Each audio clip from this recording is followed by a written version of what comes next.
साधु सबका कल्याण हो, साधु सबका मंगल हो, सबका कल्याण हो।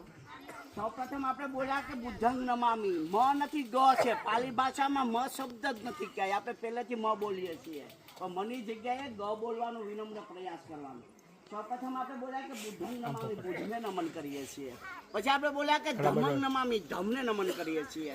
પછી આપણે બોલ્યા કે સંઘન નમામી, સંઘને નમન કરીએ છીએ. પછી આપણે બોલ્યા કે બુદ્ધના શરણે જઈએ છે, ધમના શરણે જઈએ છે અને સંઘના શરણે જઈએ છે.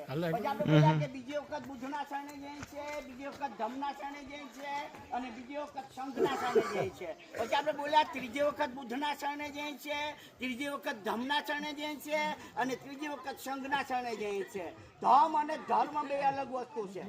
તથાગત બુદ્ધનો બોધ ધમ વિશ્વનો પહેલા નંબરનો ધમ થવા જઈ રહ્યો છે. એના માટે તમામને ખૂબ ખૂબ મંગલ કામના. ભારતમાંથી રાષ્ટ્રપતિજી, વડાપ્રધાનશ્રી, મંત્રી, કરોડપતિ, અરબપતિ, ખરબપતિ વિદેશમાં જાય ત્યારે ત્યાંની ધરતીમાં જઈને શું કહે, મેં ઈદ દેશ से आया हूँ जिसने बुद्ध दिया है.